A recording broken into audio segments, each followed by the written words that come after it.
Hi guys, myself Sriram. I am back into this lecture series after a while actually. So I thought of again creating a video on how to create a free tier AWS account so that people can start from the basics. So in this video, let us see how to create a free tier AWS account. So I have already talked about the free tier AWS account in my first video, in which I have just told that there are certain services or features or some tools that AWS provides, which will give you free of cost corresponding services. So, for example, if you have a free tier AWS account registered today, you can have a basic set of features or tools in AWS that you can use it for free. So, one example I have given is the EC2, that is Compute Cloud. So EC2 basically is Elastic Compute Cloud, in which you will be creating servers in the cloud. So in that, a particular configuration that the AWS call it as T2.micro. If you use that particular configuration, then you can use it free of cost for 1 year. So per month you can use 750 hours of that particular service.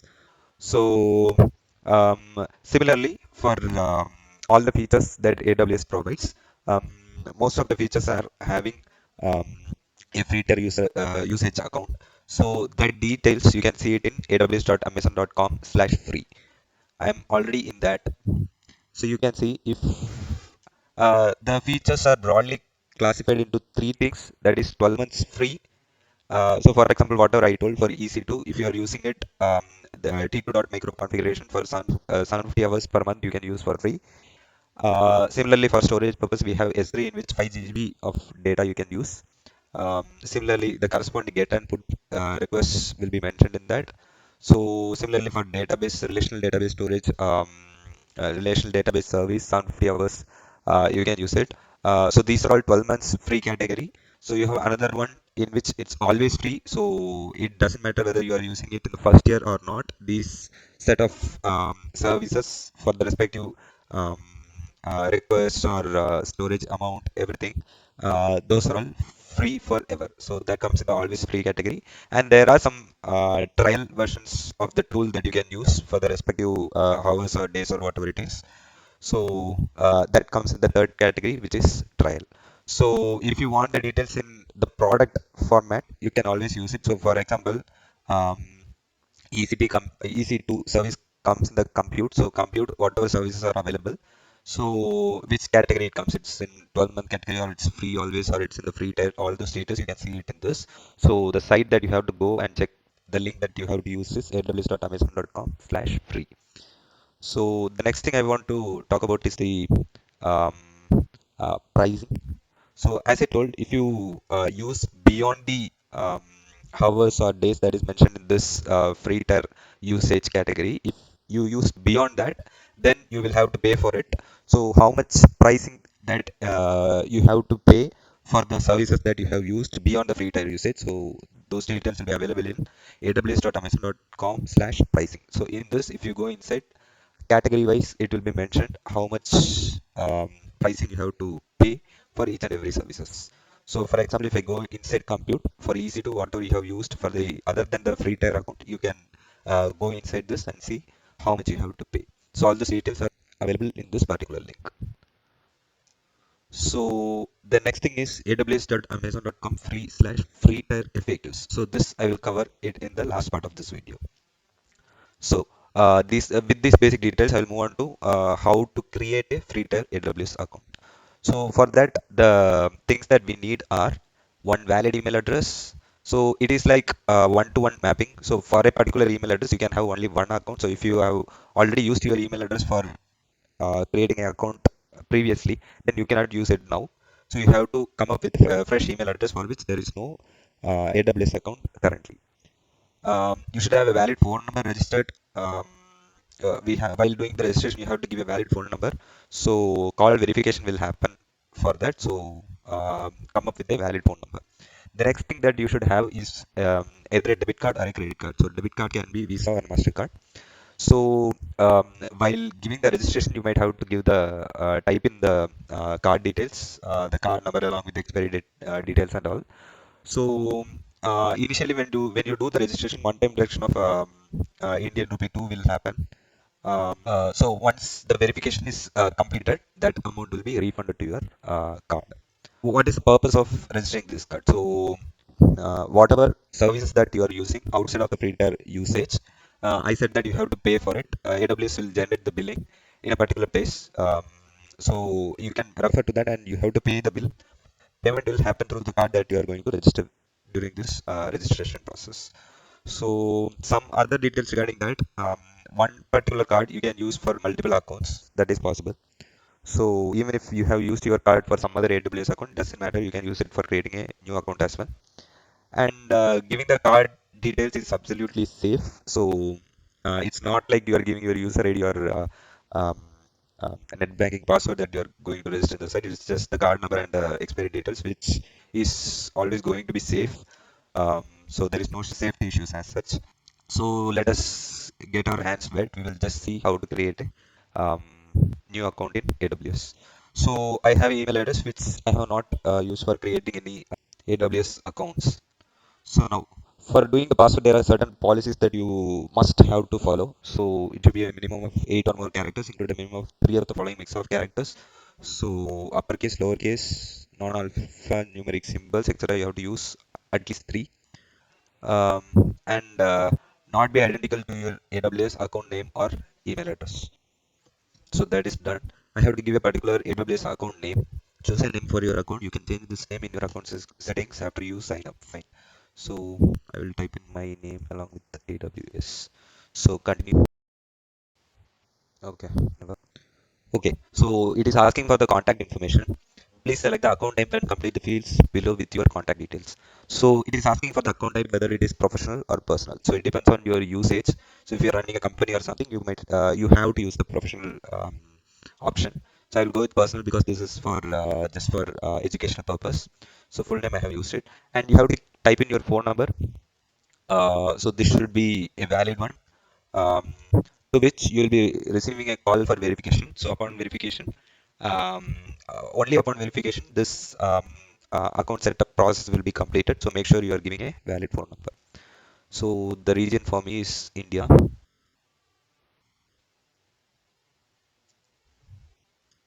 Okay. So address I have to key.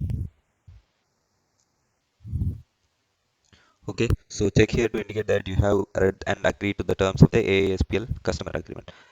Make sure you click this and read all the terms and conditions mentioned there. So AASPL is basically Amazon Internet Service Limited, Private Limited. So make sure you are going through the terms and conditions that they have provided in the agreement. And check mark this, create account and continue.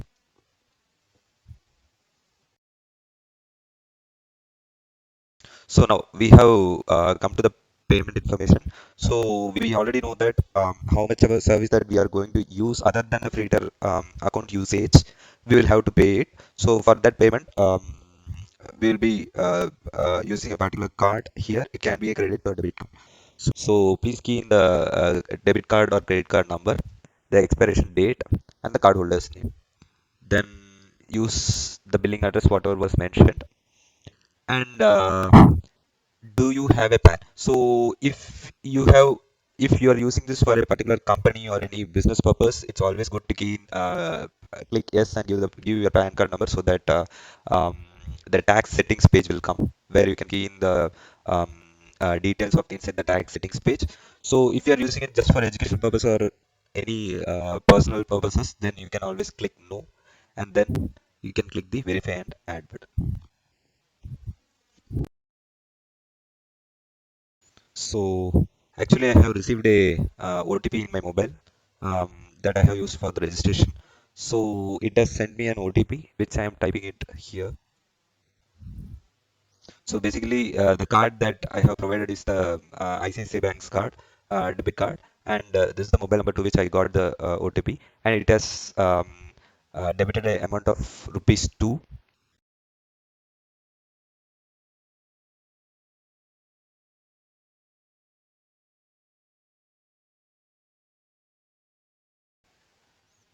So before you can use your AWS account, you must verify your phone number. When you continue, the AWS automated system will contact you for a verification code.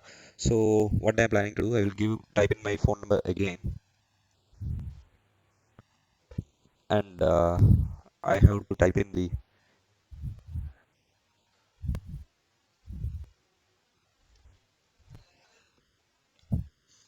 so I have selected the text message SMS option, so send SMS.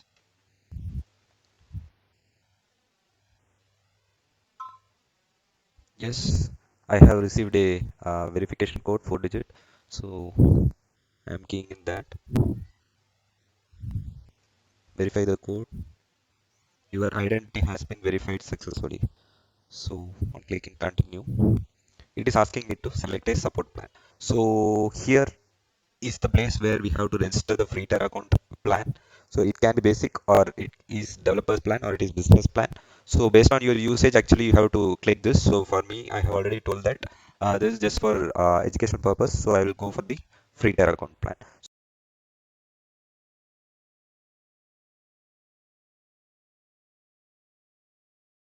Okay.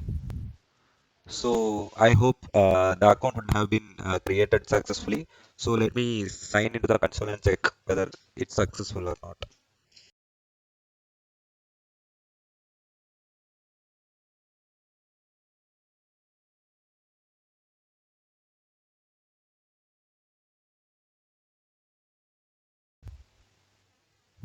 Okay, looks like we have successfully logged inside the AWS Management Console.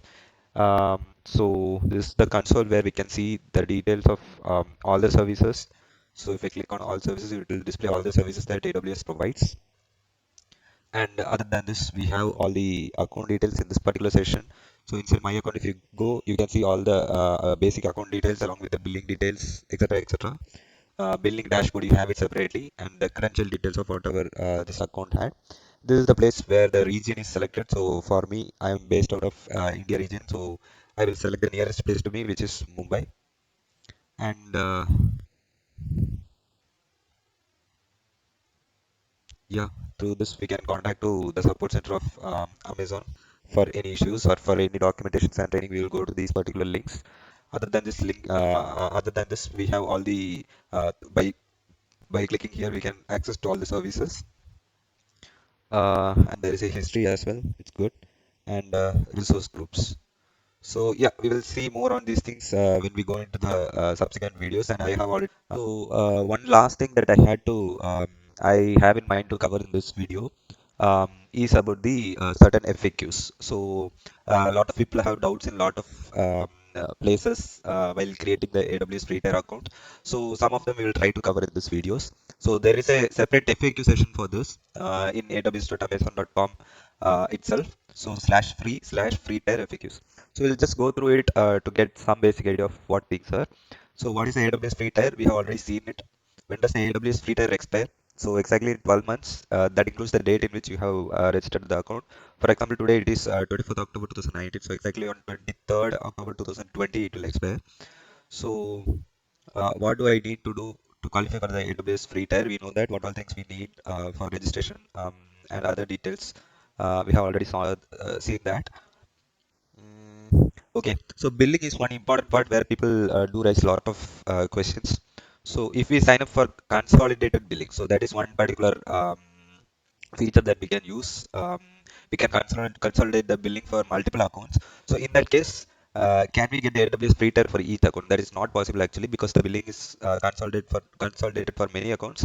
Um, you will have to pay a single bill for the whole all the accounts that you have registered under that. So the next thing is if I don't use all of my free usage per month, will it roll over for the next month? That will not happen. It will be exact. It will exactly expire on the first day of the next month. So say for example 750 hours per month of EC2 usage you can have per month. So that 750 hours, if you have used 300 hours, the remaining 450 will not be carried over to the next month. That remaining will be expired on the first day of the next month. So for the next month, the next one 750 hours will be. So yeah, if I go for a free tier limit in a given month, how much will I have to pay? So for that, we have seen the pricing details for each and everything. If you go inside this, see the service level pricing of each and every service. So please go through that. Uh, how do I know how much I have used and if I have gone for the free usage price? All those details will be mentioned inside this particular button. Your account name. If you click on that, my account, my billing dashboard. Inside that, all the details of how much usage you have done for each and every service, whether that is free of cost or not. Um, if it is outside of the free tier limit, how much they are charging you, all the details will be available in this particular page. I am eligible for the free usage tier, but I received a charge. Why? So you have to go through this pricing details to know that why it has costed. You might have used some service which is outside of the free tier account, and that's why you have received it. Okay, there are some questions regarding the regions. There is one question: can I use the AWS free tier in any region? So AWS free tier is available in almost all the regions except two regions. That is AWS Go Cloud US and the China region. So except these two regions, you have the AWS free tier account in all the regions. Um, the usage, the services in which the free tier category comes, the services might vary in the different regions, but definitely free tier service is available in all the regions except these two. So next we will move on to the instances section. Okay, so these are all questions pertaining to particular services. So we'll just go through one question. Does an AWS customer have access to 720 instance hours each of the Linux and Windows D2 micro instances under the AWS free tier?